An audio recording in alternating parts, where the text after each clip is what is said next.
මැද පෙරදිග කලාපයේ නිර්මාණය වී ඇති යුදමය තත්ත්වයේ හේතුවෙන් රටේ බලශක්තිය ඉතිරි කිරීමේ පියවරක් ලෙස බදාදා දිනය රජයේ නිවාඩු දිනයක් කිරීමට තීරණය කළ බව අත්‍යවශ්‍ය සේවා කොමසාරිස් ජෙනරාල් ප්‍රභාත් චන්ද්‍රකීර්ති මහතා අද පැවසීය. අත්‍යවශ්‍ය සේවා කොමසාරිස් ජෙනරාල් ප්‍රභාත් චන්ද්‍රකීර්ති මහතා රජයේ ප්‍රවෘත්ති දෙපාර්තමේන්තුවේදී අද පස්වරයේ පැවති විශේෂ මාධ්‍ය හමුවේදී එසේ නිවේදනය කළේය. ඒ අනුව සෑම සතියේ දිනම බදාදා රජයේ නිවාඩු දිනයක් වන අතර සෞඛ්‍ය වරාය සහ ජලය සහ රේගුව යන ආයතනවලට එම නිවාඩුව බලන පැවැත්වෙන බවත් පාසල් විශ්වවිද්‍යාල සහ අධිකරණ ආයතනවලට බදාදා නිවාඩුව හිමිවන බවත් ඒ මහතා කීය. රජයේ ආයතනවලට කැඳවන නිලධාරීන්ගේ සංඛ්‍යාව සහ ඔවුන් කැඳවන ආකාරය තීරණය කිරීමේ බලය අමාත්‍යාංශය සහ දෙපාර්තමේන්තු ප්‍රධානීන්ට දී ඇති බවත් සෙනසුරාදා සහ ඉරිදා යන දින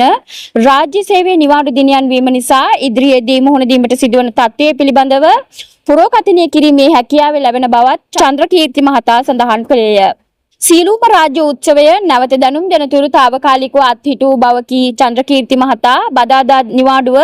වාණිජ මණ්ඩලය සහ ලංකා සේවීය සම්මේලනය හරහා පෞද්ගලික අංශයටත් අදාළ කර ගැනීමට ඉල්ලීමක් කරන බවද සඳහන් කළේය. දැනට ක්‍රියාත්මක කර ඇති QR ඉන්ධන ප්‍රමාණයන් පොදුවේ නිකුත් කර ඇති ප්‍රමාණයන් වන අතර සංචාරක කර්මාන්ත සෞඛ්‍ය, කෘෂිකර්මය සහ වැලි කර්මාන්ත ඇතුළු අත්‍යවශ්‍ය සේවා සඳහා ඉන්ධන ප්‍රමාණයන් ගණනය කර නිවේදනය කරන බවත් අත්‍යවශ්‍ය ආහාර බෙදීමට ඇතුළු අත්‍යවශ්‍ය ප්‍රවාහන කටයුතු සඳහා ද ඉන්ධන ප්‍රමාණයද ඉදිරියේදී තීරණය කර ඉන්ධන නිකුත් කිරීම බලාපොරොත්තු වන බවත් ඒ මහතා කීය. මෙම තත්ත්වයට මුහුණ දීම සඳහා අමාත්‍ය මණ්ඩල තීරණයකට අනුව කමිටු 4ක් පත් කර ඒ අනුව රාජ්‍ය සේවාවන් පවත්වාගෙන යාමට අග්‍රාමාත්‍යතුමියගේ ප්‍රධානත්වයෙන්ද බලශක්ති කමිටුව විජිත හේරත් අමාත්‍යවරයාගේ ප්‍රධානත්වයෙන්ද අත්‍යවශ්‍ය භාණ්ඩ බෙදා හැරීම සහ අධීක්ෂණය කිරීම සඳහා බිමල් රත්නායක අමාත්‍යවරයාගේ ප්‍රධානත්වයෙන්ද විවිධ සමාජ ස්තරවලට සුබ සාධනයේ සැපයීම සඳහා උපාලි පන්නිලගේ අමාත්‍යතුමාගේ ප්‍රධානත්වයෙන්ද එම කමිටු පත් කළ බව ඒ මහතා පැවසීය. පාසල් සිසුන්ට සහ විශ්වවිද්‍යාල සිසුන්ට බදාදා දිනයේ නිවාඩුව දීම හේතුවෙන් Zoom තාක්ෂණයෙන් ඉගැන්වීම සම්බන්ධයෙන් සාකච්ඡා කර ඇති අතර විශ්වවිද්‍යාල සම්බන්ධයෙන් තීරණ ගැනීම සඳහා අධ්‍යාපන අමාත්‍යාංශයේ ලේකම්වරයාට බලය පවරා ඇති බවද ප්‍රභාත් චන්ද්‍රකීර්ති මහතා කීය.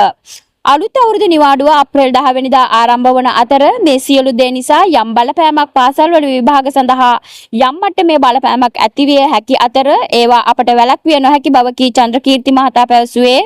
යම් දුරට විභාග යම් ආකාරයක දින වකවානු තිබුණාට වඩා කල් යාමට ඉඩ ඇති බවය. ජනාධිපතිතුමා අග්‍රාමාත්‍යවරිය සහ අමාත්‍යවරුන් ඇතුළු බලධාරීන් සියලුම දෙනාගේ සහභාගීත්වයෙන් අද පස්වරේ පැවති විශේෂ සාකච්ඡාවකින් පසුව මෙම තීරණවලට එළඹී බවත් ඒ මහතා වැඩිදුරටත් සඳහන් කළේය. මෙම මාධ්‍ය හමුවේදී රාජ්‍ය පරිපාලන පළාත් සභා සහ පළාත් පාලන අමාත්‍යාංශයේ ලේකම් ආලෝක බණ්ඩාර මහතා පැවසුවේ දින 5 වැඩසතියේ මැද දිනය වන බදාදා දිනය කාර්යාල කටයුතු සඳහා නිවාඩු දිනයක් ලෙස ප්‍රකාශයට පත් කරන අතර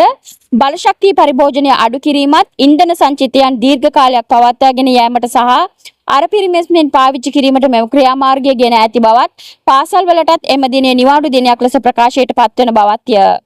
සෙසු දින 4දී නිලධාරීනියන් කැඳවීම සිදුවන අතර අවශ්‍ය අවස්ථාවලදී අමාත්‍යාංශ ලේකම්වරුන් දෙපාර්තමේන්තු ප්‍රධානීන්ට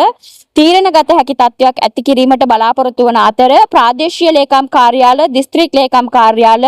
පළාත් පාලන සේවා සපයන ආයතන දිට්වා කුණාටුවෙන් අනතුරුව නැවත ප්‍රතිසංස්කරණ කටයුතු වලට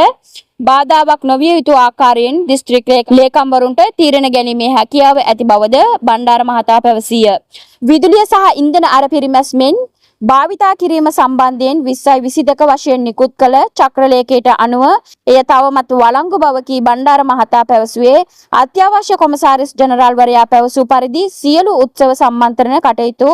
සීමා කිරීම සඳහා තීරණය කළ බවයි.